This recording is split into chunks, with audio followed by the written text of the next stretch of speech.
నమస్తే,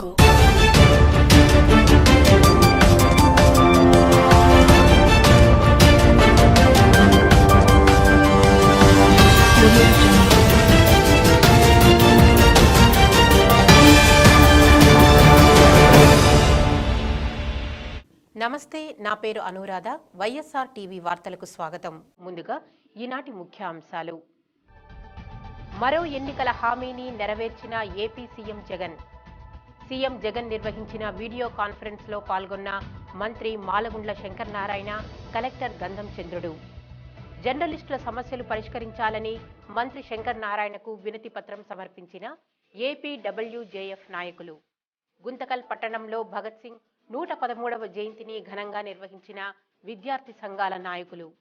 కార్మిక సమస్యలు పరిష్కరించలేని ప్రభుత్వాలు దిగిపోవాలని డిమాండ్ చేస్తున్న ఏఐటీయూసీ నాయకులు.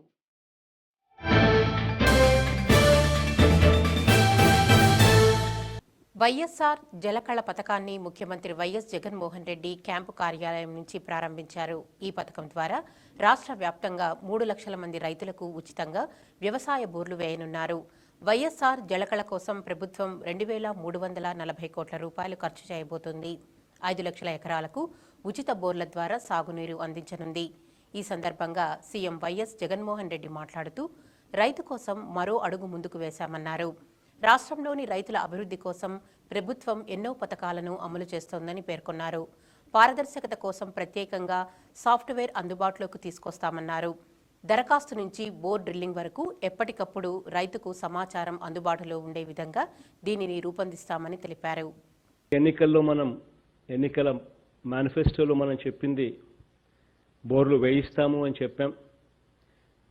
మిగిలిన రైతులందరికీ కూడా ఖచ్చితంగా బోర్లు వేయిస్తాం. చిన్న సన్నకారు రైతులకు మాత్రం బోర్లు వేయించడమే కాదు, ఇంకా ఒక్క అడుగు ముందుకు వేసి వారికి తోడుగా నిలబడుతూ మోటార్లు కూడా బిగించి ఉచితంగా ఇస్తామని కూడా ఈ కార్యక్రమంలో ఒక చిన్న మార్పు చేస్తా ఉన్నాం. ఉజ్జాయింపుగా మరో 1,600 కోట్ల రూపాయలు ఖర్చు అవుతుంది అని చెప్పి అధికారులు ఈ వీడియో కాన్ఫరెన్సింగ్కి రాకమునుపు ఎంత ఖర్చు అవుతుందని అడిగితే చెప్పడం జరిగింది. ఆ మరో 1,600 కోట్ల రూపాయలు ఖర్చు భరాయించేదానికి కూడా సిద్ధపడి ఈ అనౌన్స్మెంట్ ఈరోజు చేస్తా ఉన్నాం. వైఎస్ఆర్ జలకళ కార్యక్రమాన్ని AP CM YS Jaganmohan Reddy Tadepalli camp కార్యాలయం నుండి వీడియో కాన్ఫరెన్స్ ద్వారా ప్రారంభించారు. వీడియో కాన్ఫరెన్స్లో అనంతపురం జిల్లా నుంచి మంత్రి మాలగుండ్ల శంకర్ నారాయణ, ప్రభుత్వ విప్ కాపు రామచంద్రారెడ్డి, ఎంపీ గోరంట్ల మాధవ్, ఎమ్మెల్సీ వెన్నపూస గోపాల్ రెడ్డి, జిల్లా కలెక్టర్ గంధం చంద్రుడితో పాటు పలువురు ఎమ్మెల్యేలు పాల్గొన్నారు. కాన్ఫరెన్స్ అనంతరం ఆర్ట్స్ కళాశాల గ్రౌండ్ ఆవరణలో మంత్రి శంకర్ నారాయణ బోర్ లారీలను జెండా ఊపి ప్రారంభించారు. ఈ సందర్భంగా ఎంపీ గోరంట్ల మాధవ్ మాట్లాడుతూ ఏపీ సీఎం జగన్ రైతు పక్షపాతి అని మరోసారి నిరూపితమైందన్నారు. వైఎస్ఆర్ జలకళ పథకంతో చిన్న సన్నకారు రైతులకు ఎంతో మేలు జరుగుతోందని ఎంపీ తెలిపారు. రైతు పక్షపాతి అన్నదానికి ఈ జలకళనే నిదర్శనం. ఈరోజు యావత్ రాష్ట్రంలో మహానుభావుడు జగన్మోహన్ రెడ్డి గారు ప్రభుత్వంలోకి వచ్చినప్పటి నుంచి వర్షాలు సకాలంలో పడి పంటలతో రైతులు బ్రహ్మాండంగా సేద్యాలను చేస్తూ ముందుకెళ్తున్నారు. వారికి ఏ రకంగా ఆసరా కావాలి, వారికి ఏ రకంగా నేను తోడ్పాటును అందించాలి అన్న సదుద్దేశంతో ఈరోజు జలకళ అనే ప్రోగ్రాంతో 2,340 కోట్ల రూపాయలతో ఈ ప్రోగ్రాంను చేయడం జరిగింది. కోవిడ్ను సమర్థవంతంగా ఎదుర్కోవడంతో పాటు మెరుగైన వైద్యం అందించడంలో అనంతపురం జిల్లా మొదటి స్థానంలో ఉందని కలెక్టర్ గంధం చంద్రుడు తెలిపారు. ప్రతివారం ఇందుకు సంబంధించి ర్యాంకులు కేటాయిస్తారని, వీటిలో అనంతపురం జిల్లా ప్రథమ స్థానంలో ఉందన్నారు. అత్యధిక మంది కోవిడ్ నుంచి కోలుకోవడం, తక్కువ యాక్టివ్ కేసులు ఉండడంతో పాటు ఆసుపత్రుల్లో మెరుగైన వైద్యం అందించడంలో ముందున్నామని చెప్పారు. వైద్యులు, జిల్లా యంత్రాంగం అందరి సమిష్టి కృషితోనే ఇది సాధ్యమైందని కలెక్టర్ హర్షం వ్యక్తం చేశారు. ఇప్పటి వరకు 56,148 పాజిటివ్ కేసులు రాగా 54,403 మంది డిశ్చార్జ్ అయ్యారని, ప్రస్తుతం 2,237 మాత్రమే యాక్టివ్ కేసులు ఉన్నాయని కలెక్టర్ చెప్పారు. దాదాపుగా 5,400 పైచిలకు మనకు బెడ్లు ఉన్నాయి. దాంట్లో కూడా ఇప్పుడు 700 మందిని మాత్రమే పెట్టి ఉన్నాము. సో మిగతా వాటిని వాడాల్సినటువంటి అవసరం ఇంకా రాలేదు. అలాగే హోమ్ ఐసోలేషన్లో 423 మంది ఉన్నారు. దీంట్లో మీ అందరికీ తెలుసు ఒక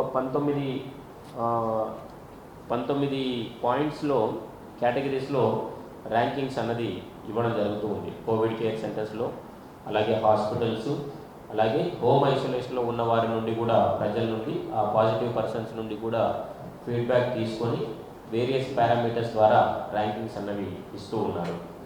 ఆ 19 పారామీటర్స్లో కొన్ని పారామీటర్స్ అంటే ఐసీయూ బెడ్స్, అంటే కొన్ని బెటర్గా చేస్తున్నటువంటి హాస్పిటల్స్ మీ అందరికీ తెలుసు. RDT hospital is one of the best hospital. But అక్కడ నార్మల్ బెడ్స్ ఎక్కువ ఉన్నాయి, ఐసీయూ బెడ్స్ అనేవి తక్కువగా ఉన్నాయి. సో ఇందులో పర్సెంటేజ్ ఆఫ్ ఐసీయూ బెడ్స్కి, పర్సెంటేజ్ ఆఫ్ O2 బెడ్స్కి, ఇటువంటి వాటికి కొంత పారామీటర్లో ఇవి పెట్టడం ద్వారా ఏమవుతుందంటే బెస్ట్ పర్ఫార్మింగ్ హాస్పిటల్స్ కూడా ఒక్కొక్కసారి ర్యాంకింగ్స్లో కొంత ముందుగా కనపడట్లేదు. Otherwise RDT is, we all know that is the one of the best hospital in the entire state. Place Anantapuram, మీ అందరికీ తెలుసు. హాస్పిటల్స్ తక్కువ, డాక్టర్స్ తక్కువ, ఇటువంటి ఒక ఇన్ఫ్రాస్ట్రక్చరు, హ్యూమన్ రిసోర్సెస్ తక్కువ ఉన్నటువంటి ప్లేస్లో కూడా మనం ఎఫెక్టివ్గా మేనేజ్మెంట్ చేసుకుంటూ ఎక్కడ కూడా ప్రజలకు ఇబ్బంది కలగకుండా we could overcome the Covid pandemic. వాహన రికార్డులను పరిశీలించిన తర్వాతే వాహనాలు కొనుగోలు చేయాలని కొనుగోలుదారులకు అనంతపురం జిల్లా రవాణా శాఖ విజ్ఞప్తి చేసింది. లేని పక్షంలో కొనుగోలుదారులు భారీగా నష్టపోయే ప్రమాదం ఉందని హెచ్చరించింది. ఆన్లైన్ లోపాలను ఆసరాగా చేసుకుని 6 లగ్జరీ వాహనాలను తక్కువ ధరకు అమ్మిన వైనాన్ని రవాణా శాఖ వెలుగులోకి తెచ్చింది. అనంతపురం జిల్లా రవాణా శాఖ అధికారి శివరాం ప్రసాద్ మీడియాతో మాట్లాడుతూ, జిల్లాలో కొంతమంది ముఠాగా ఏర్పడి వాహనాల స్కామ్లో కీలక పాత్ర పోషిస్తున్నారని అన్నారు. ఇతర రాష్ట్రాలలో దొంగలించబడిన లగ్జరీ వాహనాలను తక్కువ ధరకు అమ్ముతూ కొనుగోలుదారులను మోసగిస్తున్నారని తెలిపారు. వాహనాలను కొనేవారు ఇంజన్, చాసీ నంబర్తో సహా అన్ని రికార్డులను పరిశీలించి కొనుగోలు చేయాలన్నారు. కూడా chassis number, engine number tampering చేయడం, అట్లాగే ఈ యొక్క ఆర్సీల్ని మనకు టెక్నాలజీ ఇచ్చిన అడ్వాంటేజ్తో గూగుల్ దాంట్లో ఒక మరి ప్రొవిజన్ ఇచ్చున్నారు. అంటే దానివల్ల మరి ప్రతి ఒక్క ఆఫీసులు, మరి ప్రైవేట్ ఆఫీసులో కానివ్వండి, గవర్నమెంట్ ఆఫీసులో కానివ్వండి, ఏదైనా డేటా దాన్ని అప్లోడ్ మరి కరెక్షన్ చేసుకోవాలన్నా, ఇచ్చేయాలన్నా కూడా ఒక ప్రొవిజన్ ఇచ్చారు. అది ఏంటంటే PDF ఫైల్ నుంచి వర్డ్ ఫైల్ కన్వర్ట్ చేసుకునే దానికి ఒక ప్రొవిజన్ ఉంది. ఆ ప్రొవిజన్ని వీళ్ళు బేస్ చేసుకుని ఈ బేస్డ్ కంప్యూటర్తో రైట్ చేసిన ఆర్సీ బుక్ని, పీడిఎఫ్లో ఉండే ఆర్సీ బుక్ని మరి వర్డ్లో కన్వర్ట్ చేసి దాంట్లో మ్యానిపులేట్ చేసి ఎవరు కూడా కనుక్కోలేని విధంగా మరి ఇక్కడ ఉండే ఇక్కడ పనిచేసే మరి లోయర్ స్టాఫ్ కానివ్వండి, ఎవరు కూడా దాన్ని వాళ్ళు తీసుకొచ్చిన డాక్యుమెంట్ మరి అక్కడ ప్రింట్ తీసుకొచ్చిన డాక్యుమెంట్ని ఎటువంటి పరిస్థితుల్లో కూడా కనుక్కోలేని పరిస్థితుల్లో తీసుకొచ్చి మా ఆఫీసర్స్కి సబ్మిట్ చేయడం, వాళ్ళు చూసి మరి వాళ్ళు కనుక్కోలేకుండా మా యాజిస్గా జెన్యూన్ అని చెప్పేసి అప్రూవల్ చేయడం జరుగుతూ ఉంది. కార్మిక సమస్యలు పరిష్కరించలేని ప్రభుత్వాలు దిగిపోవాలని ఏఐటీయూసీ జిల్లా ప్రధాన కార్యదర్శి రాజారెడ్డి డిమాండ్ చేశారు. ఏఐటీయూసీ రాష్ట్ర సమితి పిలుపులో భాగంగా అనంతపురం క్లాక్ టవర్ సర్కిల్లో నిరసన కార్యక్రమం నిర్వహించారు. ఈ సందర్భంగా ఆయన మాట్లాడుతూ, హమాలీల వేతన సవరణలు చేసుకున్న అగ్రిమెంట్ ముగిసినా ఇంతవరకు తిరిగి వేతన సవరణ అగ్రిమెంట్ చేసుకోలేదని మండిపడ్డారు. ప్రభుత్వ ఆసుపత్రిలో పనిచేస్తున్న శానిటేషన్ కార్మికులకు జనవరి నుండి 16,000 రూపాయల వేతనం ఇస్తామని విడుదల చేసిన జీవో అమలు కాలేదని ఆగ్రహం వ్యక్తం చేశారు. పెట్రోల్, డీజిల్ ధరలు అమాంతం పెంచి ఆటో కార్మికుల పొట్టకొడుతున్నారని అన్నారు. ఆటో, హమాలీ కార్మికులకు సంక్షేమం బోర్డు ఏర్పాటు చేయాలన్నారు. అదేవిధంగా మున్సిపల్, మెడికల్ కార్మికులకు కరోనా బీమా 50 లక్షల రూపాయలు ఇవ్వాలని డిమాండ్ చేశారు. పెండింగ్లో ఉన్నాయి, వాటిని వెంటనే పరిష్కారం చేయాలని చెప్పి రాష్ట్ర వ్యాప్తంగా కూడా నిరసన కార్యక్రమాలకు మరి ఏఐటీయూసీ పిలుపడం జరిగింది. మరి ఈరోజు అసంఘటిత రంగంలో ఉన్నటువంటి హమాలీ, ఆటో, భవన నిర్మాణ కార్మికులు, అదేవిధంగా medical contract workers, municipal contract workers, ఇతర అసంఘటిత రంగ కార్మికులందరినీ కూడా, వీధి వ్యాపారులు, వీళ్ళందరికీ కూడా సమస్యలు పరిష్కారం చేయాలని చెప్పి సందర్భంగా డిమాండ్ చేస్తున్నాం. ప్రధానంగా హమాలీలకు సంబంధించి మరి బేవరేజ్ హమాలీస్ కావచ్చు, అదేవిధంగా సివిల్ సప్లైస్ హమాలీస్ కావచ్చు, జనవరి 2020కి వేతన సవరణ ఆగిపోయింది. మరి వెంటనే వేతన సవరణకు పూనుకోవాల్సినటువంటి ప్రభుత్వం ఇంతవరకు కూడా మరి మీనమేషాలు లెక్కేస్తుంది. కాబట్టి వెంటనే వేతన సవరణకు పూనుకోవాలని చెప్పి సందర్భంగా డిమాండ్ చేస్తున్నాం. రాష్ట్ర ప్రభుత్వం వెంటనే కూలి రేట్లు పెంచి జనవరికి అయిపోయినటువంటి అగ్రిమెంట్ని మళ్ళీ చేసుకోవాలని చెప్పి డిమాండ్ చేస్తున్నాం. వీళ్ళ వేతన సవరణ చేయకపోగా IMFL డిపోలకు సంబంధించినటువంటి 5,000 రూపాయలు అడ్వాన్సుగా ఇచ్చినటువంటి 5,000 రూపాయలను కూడా ఇప్పటికే అక్కడ డిపోకు సంబంధించినటువంటి డిపో మేనేజర్ గారు ఇప్పటికే వసూలు చేసినటువంటి పరిస్థితి. రాష్ట్ర ప్రభుత్వం చేపట్టే వివిధ ప్రాజెక్టుల టెండర్లను వెబ్సైట్లో ఉంచడం పాలనా పారదర్శకతను పెంచడానికి దోహదపడుతుందని సిపిఎం జిల్లా కార్యదర్శి రామ్ భూపాల్ పేర్కొన్నారు. సిపిఎం పార్టీ కార్యాలయంలో ఏర్పాటు చేసిన విలేకరుల సమావేశంలో ఆయన మాట్లాడారు. ప్రతి ప్రాజెక్టుకు సంబంధించి 250 పేజీలు గల సమాచారాన్ని వెబ్సైట్లో ఉంచి 90 రోజుల లోపల సంపూర్ణ సమాచారాన్ని అందజేయడం అనడం విడ్డూరంగా ఉందని అన్నారు. 10 ప్రాజెక్టుల జీవోలో 2,500 పేజీలు ఉన్నాయని వాటిని పరిశీలించడానికి కనీసం 3 వారాల సమయం న్యాయమూర్తికి ఇవ్వాలన్నారు. ఈ విషయంపై సిపిఎం పార్టీ న్యాయమూర్తికి ఉత్తరం రాస్తున్నట్లు తెలిపారు. ప్రకాశం ఈ 4 జిల్లాల్లో 10 మెగా పవర్ ప్లాంట్స్ని పెట్టడానికి ప్రభుత్వం వెబ్సైట్లో తన ప్రతిపాదనలు పెట్టింది. ప్రభుత్వం ఏదైతే ఎన్నికల తర్వాత అసెంబ్లీలో హామీ ఇచ్చిందో ప్రతి టెండర్ని జ్యుడిషియల్ ప్రివ్యూలో ముందు పెట్టి ఆ తర్వాత దాని మీద అభ్యంతరాలు స్వీకరించే మేము టెండర్స్ పోతామని దీన్ని కూడా జ్యుడిషియల్ ప్రివ్యూ జడ్జి గారి వెబ్సైట్లో పెట్టడం జరిగింది. మేము ఆ జడ్జి గారికి దీనికి సంబంధించిన వివరాలతో కూడిన లెటర్ని ఈరోజు జడ్జి దృష్టికి తీసుకుపోతున్నాం. ముఖ్యంగా దీంట్లో ఉన్నది మొదటిది, ఇది సుమారుగా 2,500 పేజీల వెబ్సైటు పెట్టినారు. దీంట్లో మొత్తం ఇంగ్లీష్లో ఉంది. 2,500 పేజీల్ని కేవలం 5 రోజుల్లో మీ అభిప్రాయాలు చెప్పమని చెప్పడం అనేది అసాధ్యమైంది, అది శాస్త్రీయంగా లేదు. అందుకనే మేము దీని గడువును 3 వారాల పాటు పెంచండి, అభిప్రాయాలు చెప్పడానికి కనీసం సమగ్రంగా చదవడానికి సమయం లేదు, అందుకని దీని గడువును 3 వారాలు పెంచమని చెప్పేసి జ్యుడిషియల్ ప్రివ్యూ జడ్జికి ప్రతిపాదించడం జరుగుతుంది. గుంతకల్ పట్టణంలో భగత్ సింగ్ 113వ జయంతిని విద్యార్థి సంఘాల నాయకులు ఘనంగా నిర్వహించారు. జయంతిని పురస్కరించుకుని పట్టణంలోని హంపీరెడ్డి భవనం నుండి భగత్ సింగ్ విగ్రహం వరకు ర్యాలీ చేపట్టారు. అనంతరం భగత్ సింగ్ విగ్రహానికి పూలమాల వేసి నివాళులర్పించారు.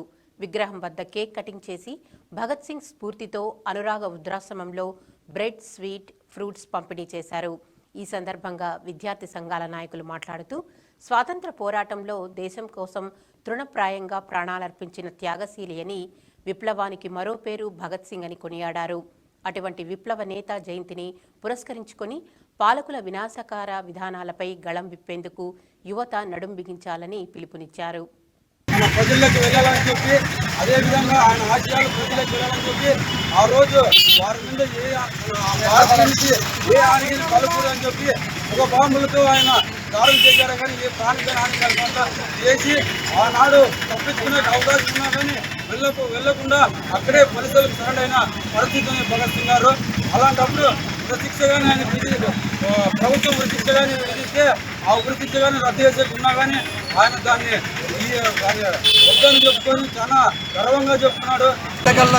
పట్టణ కమిటీ ఆధ్వర్యంలో భగత్ సింగ్ గారి 113వ జయంతి వారోత్సవాలు మనం జరుపుకుంటున్నాం.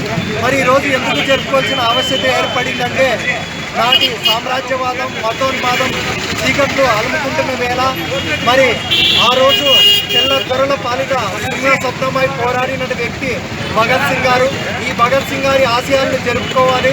ఈ భగత్ సింగ్ ఆశయాలను మరి మనము ప్రజల్లోకి బలంగా తీసుకుపోవాలి అంటే, ప్రత్యేకంగా యువతలో తీసుకుపోవాలి అంటే మరి ఈరోజు ఇలాంటి కార్యక్రమాలు జరుపుకోవాలి.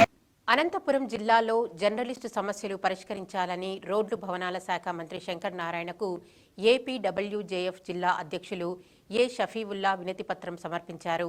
ఈ కార్యక్రమంలో ప్రధాన కార్యదర్శి ఆర్ రామాంజనేయులు, సంయుక్త కార్యదర్శి సుధాకర్, శ్రీకాంత్, రమణ, హరితో పాటు పలువురు జర్నలిస్టులు పాల్గొన్నారు. ఇంతటితో ఈనాటి వైఎస్ఆర్ టీవీ వార్తలు సమాప్తం.